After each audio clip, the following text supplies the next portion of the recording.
नमस्कार व्यूअर्स, आप सभी का स्वागत है रेडियो द्वारका में। आज एक और प्रश्न लेते हैं अमोघ लीला प्रभु से। प्रभु जी, बहुत सारे सवाल आपसे पूछते रहते हैं हम समय समय पे। एक और प्रश्न है कि क्या जो घर में अगर 4-5 सदस्य हैं या 6 सदस्य हैं, तो वो सब लोग जो कर्म करते हैं, क्या उनका फल एक दूसरे को भी भुगतना पड़ता है या सिर्फ जो करता है वही भुगतता है? बिल्कुल भुगतना पड़ता है। शास्त्र के अनुसार बताया गया है कि आप जो भी कार्य करते हैं तो जो लोग आपसे संबंधित हैं उसमें भी कर्मा शेयरिंग होती है।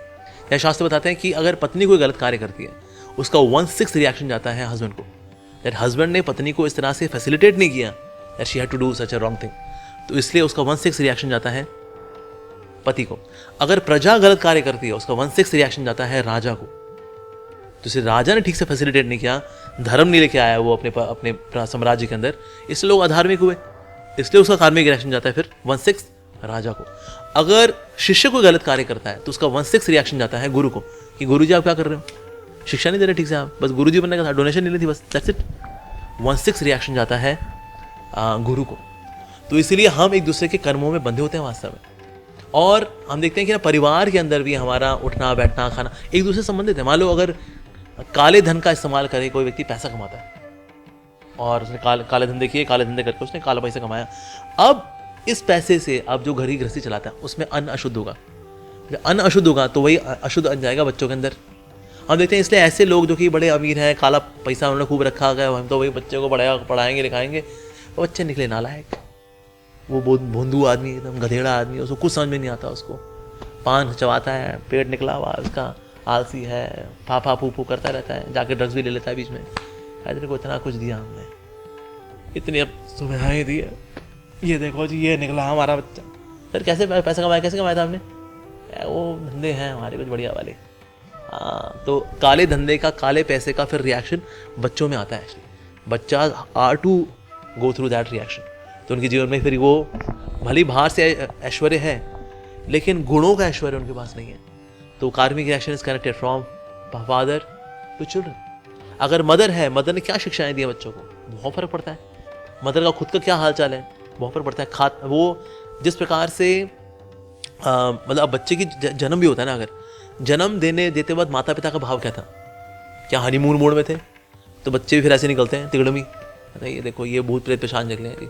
कैसे किया था आपने, कुछ गर्भदान संस्कार किया था, कुछ आशीर्वाद दिया था संत महात्माओं से कि जब बच्चा जीवन में लाने का प्रयास करेंगे तो आप आशीर्वाद दीजिए, ये बड़ी अच्छी आत्मा है परिवार के अंदर। उस दिन कोई नाम भजन वगैरह किया था? नहीं जी, बस हम तो बीच में गए थे और फिर बस रात को दारू पी के हमने सहवास किया था।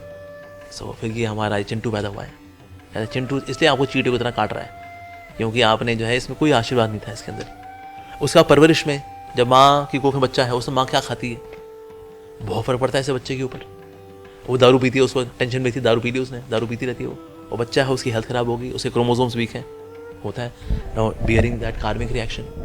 तो इसलिए माँ का भाव के इवन घर में रखते हुए उससे बच्चे पर प्रभाव पड़ता है। फिर परवरिश उसकी कैसी है, तो इसलिए हम सबके आपस में कर्मा है, आपस में उनका ताना बाना बड़ा कॉम्प्लिकेटेड होता है। अगर हम किसी के अंदर दोष देखते हैं अगर, तो उसके जो अवगुण है वो हमारे अंदर आ जाते हैं। अवगुण कहते हैं तो हमें देख रहा है क्या, तेरे को हम इतने पसंद हैं, आ जाओ भाई अवगुणों, आओ घुस जाए इसके अंदर, वो अवगुण हमारे अंदर आ जाएगा। Same goes for good qualities also. अगर किसी में अच्छे गुण देखते हैं, कितना अच्छा व्यक्ति है, कितना विनम्र है ना, कितना डाउन टू अर्थ है ना, कितना मेहनती है ना, अच्छे गुण कहते हैं कि हमको देख रहा है, आओ इसमें घुस जाए, अच्छे गुण भी घुस लेते हैं। इस प्रकार से अगर कोई गर्भदान संस्कार करता है, अगर आशीर्वाद देता है, अच्छी आत्मा आती है परिवार के अंदर, that means it is very impactful. आप क्या खाते हैं, क्या खिलाते हैं परिवार को, उससे उनका जीवन बनने वाला है। भाई मेरे को मीट पसंद है, हमारे परिवार में मीट खाएंगे भाई, सोमवार मंगलवार कुछ नहीं होता जी, खाओ जिंदगी मजा करने के लिए। वैसे तो किसी दिन नहीं खाना चाहिए, पर कोई बोले जी हम फला दिन भी खा लेंगे, एकादशी उस दिन भी खा लेंगे, एकादशी यहाँ है, वो वैष्णव लोग फॉलो करते हैं, हमारे लिए नहीं होती एकादशी। खा लो मीट, खा लो उस दिन, अंडा खा लो। तो आपने खाया भी है और खिलाया भी है, तो इसलिए आपके कर्मों का जो एक्सटेंशन है वो आपके परिवार में भी आएगा ही आएगा, ऐसा होता है।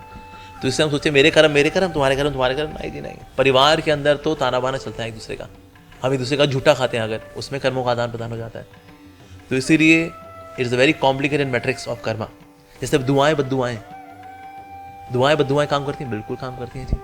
आपने कितनी दुआएं बद्दुआएं इकट्ठी की जिंदगी के अंदर, बहुत फर्क पड़ता है। हमने कितने आशीर्वाद इकट्ठे किए हैं, क्या हमने माता पिता के कर्सेज लिए हैं, ये कर्मों पे इम्पैक्ट करते हैं। यस, हमने कितने आशीर्वाद लिए हैं, कितनी बद्दुआएं ली हैं। हमने कहा गरीब आदमी क्या है, दो कौड़ी कहने साला।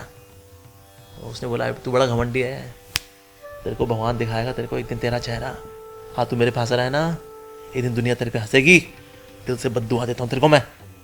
बद्दुआएं काम करती हैं फिर इस तरह से, दुआएं भी काम करती हैं। आपने कितने आशीर्वाद इकट्ठे किए हैं, how much mercy you have got, ये भी है। ठीक है, साथ में आपकी भक्ति आप बीच में अगर आ गई तो भी कर्मों का ताना बना उसमें आगे पीछे हो जाता है। किसी ने आपको प्रसाद खिला दिया, किसी ने आप पे कृपा कर दी, किसी ने आपको आपके लिए प्रार्थना कर दी। आप तो कर्मों के ढर्रे पे चल रहे थे, प्रभु के भक्त ने प्रार्थना करके आपके कर्मों का ताना बाना हिला दिया उसने।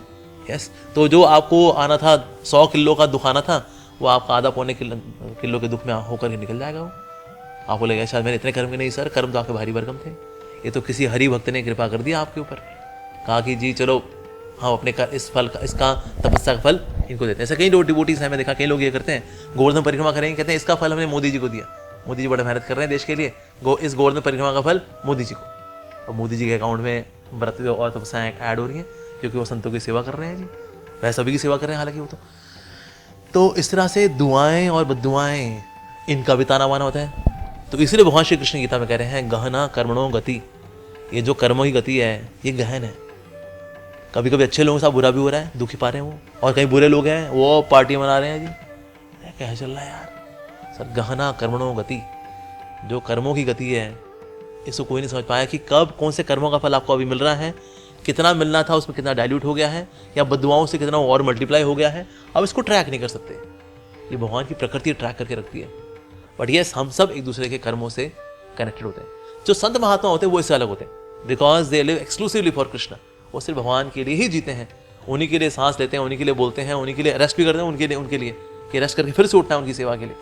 तो संत महात्मा होते हैं वो इससे फ्री रहते हैं, स्पेशली शुद्ध भक्त हैं, वो औरों के कर्म लेंगे लेकिन उन कर्मों से लेंगे प्रभावित नहीं होते। ऐसा जैसे मैंने मान लो किसी भक्त ने किसी को दीक्षा दी, किसी को शिक्षा दी, तो अब दीक्षा दे या शिक्षा दे, जो साधु है उसके ऊपर कर्म आते हैं।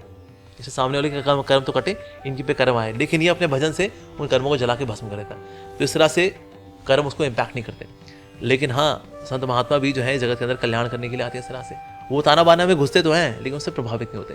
लेकिन साधारण मनुष्य जो है वो ताने बाने में है, और ताने बाने का उसका कोई रूट आप ट्रैक नहीं कर सकते कि ये इस कर्म फल का ओरिजिनल कहाँ होगा।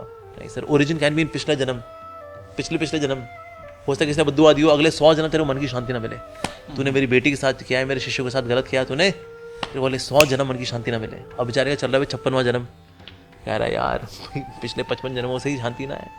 तो कभी कभी तो पिछले जन्मों का भी दुआएं बद्दुआएं, आशीर्वाद, कृपा, कर्मों के फल वो इकट्ठे कर रहे होते हैं। यस, जैसे अब धृतराष्ट्र है, वो 50 जन्म पैसे भी पहले जन्म में उन्होंने अंडे फोड़े थे, उसका फल ये मिला जी, 100 अंडे तब फोड़े थे तो आज ये 100 बच्चे अब उनको खोना पड़ा।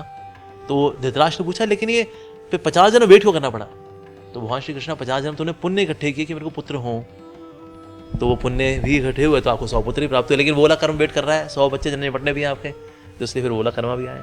तो इसलिए जन्मों जन्मों के कर्मा के मैट्रिक्स हैं ये एक जन्म का भी कर्मा का मैट्रिक्स नहीं है। It can't be tracked actually इसका ओरिजिन क्या होगा। But yes, we are connected to our own karmas and also each other's karmas. लेकिन होप क्या है? प्रभु भगवान श्री कृष्ण और उनके भक्त, दैट इज आवर होप।